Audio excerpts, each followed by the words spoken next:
mendapat keris kuno yang utuh karya seorang empu besar dari era Mojopahit. Rahayu, Rahayu, Rahayu. Ketemu lagi dengan saya Teddy Wahyono di channel tempat mengenal keris dan pusaka Nusantara lainnya dengan akal sehat dan hati terbuka.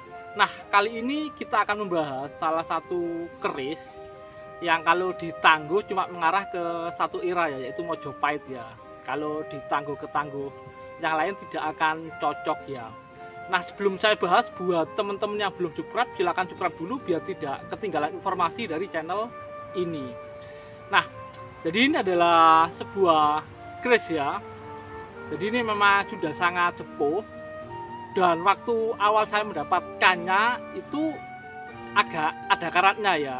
Tapi untungnya ini memang warongkonya bagus ya, jadi memang pas ya. Jadi karatnya nggak terlalu parah ya. Nah, sebelum saya bahas yang keris ini yang sudah saya bersihkan dan saya warangi, ini kita lihat dulu waktu awal dapat ya. Nah, jadi seperti ini kondisi kerisnya. Ini adalah kondisi warongkonya ya, masih sangat utuh dan bagus ya. Tapi aksesorisnya kayak mendak dan pendok itu masih lama ya. Dan kotorannya cuma paling bercak-bercak putih itu ya, sepertinya itu cat ya. Untuk keris ini sendiri saya dapatkan di sebuah daerah di Lamongan ya, pinggir hutan ya, yang berbatasan dengan Mojokerto ya. Nah, ini adalah kondisi bilahnya ya, karena memang ini warongkonya bagus ya, jadi pas masuknya, jadi mungkin karatnya nggak terlalu tebal ya, cuman karat-karat tipis ya. Itu karena memang katanya sudah puluhan tahun ya, nggak dirawat ya, nggak dibersihkan, nggak diwarangi ulang. Nah, itu tadi ya kondisi kerisnya ya. Jadi ada sedikit karat ya. Tapi kalau dari rancang bangun dan materi itu sudah terlihat jelas ya. Jadi keris itu kalau ditangguh ke tangguh yang lain selain Majapahit pasti akan nggak cocok ya. Itu bisa dibilang hampir 99% memang dari era Mojopahit ya. Nah, sekarang kita lihat yang setelah saya bersihkan ya dan diwarangi ya. Nah, jadi ini kerisnya ya, salah satu keris Luk 9 ya. Sekilas kayak dapur buto ijo ya.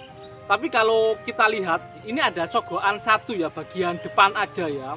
Jadi kalau di salah satu buku dapur ini masuknya ke Segoro Muncar ya, Segoro Muncar ya.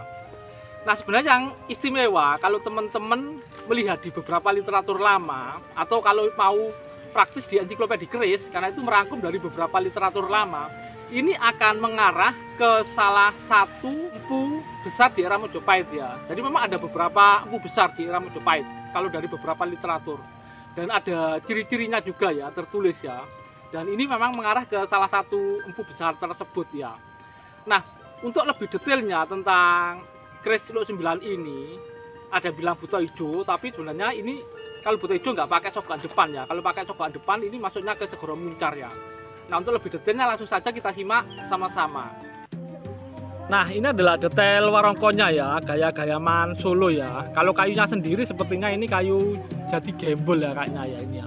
Dan ini pendoknya masih pendok yang lama ya, cuman saya bersihkan kayak daki-dakinya aja ya. Nggak saya mengkilatkan benar-benar mengkilat, cuma saya bersihkan sedikit. Tapi masih sudah kelihatan bagus ya. Nah, jadi ini memang pendok lama ya, ini sama, mendaknya pun juga mendak lama ya ini ya, mendak lama. Dadarnya pun ukiran ya, ukiran lama ya. Jadi memang sengaja nggak saya ganti walaupun ini ukirannya terlihat kayak terlalu kecil ya untuk warongko ini ya. Cuma saya pertahankan, memang saya dapatnya seperti ini dan memang dadarnya masih halus ya. Saya pakai seperti ini ya. Nah, untuk berikutnya mari kita lihat untuk detail bilahnya. Nah, ini adalah detail bilah kerisnya ya. Jadi sekilas memang kerisnya terlihat sangat ramping ya, atau cukup kecil ya. Tapi ini sebenarnya ukuran normal ya, karena memang panjang bilahnya ini 33 cm ya. Jadi masih masuk ukuran normal ya. Gonjonya itu agak tipis ya. Dan looknya pun sangat manis ya, sangat luwes ya. Tapi masih ada kesan galak dan ada kesan wingitnya ya. Dan empunya sepertinya tidak terlalu memperhatikan penampilan pamornya, karena di sini ada pamor kayak banyak, hampir full ya. Di sini sangat jarang-jarang ya, orang bilangnya yang sebelah sini cebrit ya. Dan kalau dari keseluruhan kayak rancang bangun, materi, ini memang hanya mengarah ke satu era ya. Jadi ciri-ciri keris Mojopahit ya. Itu kalau teman-teman lihat pejutan, terus kayak sogokan itu sangat luwes ya, walaupun tidak dalam ya. Sikel alisnya pun dibuat sangat luwes dan terlihat tegas ya. Dan memang karya ini kalau teman-teman melihat di beberapa literatur lama ataupun kalau yang baru di literatur ensiklopedia keris itu sudah hasil rangkuman ya. Ini memang mengarah ke salah satu empu besar di era Mojopahit ya. Nah, sebenarnya kira-kira ini mengarah ke empu siapa? Nanti akan saya bahas lebih detail ya di video berikutnya ya. Karena ini memang masih banyak hal menarik yang perlu kita bahas. Untuk kali ini kita cuma melihat secara garis besar saja ya tentang keris ini ya. Jadi sekali lagi kalau teman-teman mencoba ini menangguh ke daerah lain kayak Blambangan pasti nggak cocok, Tuban juga nggak cocok, Madura nggak cocok, apalagi Mataram ya. Mungkin itu saja dulu dari saya, semoga bermanfaat dan jangan lupa untuk like dan subscribe-nya.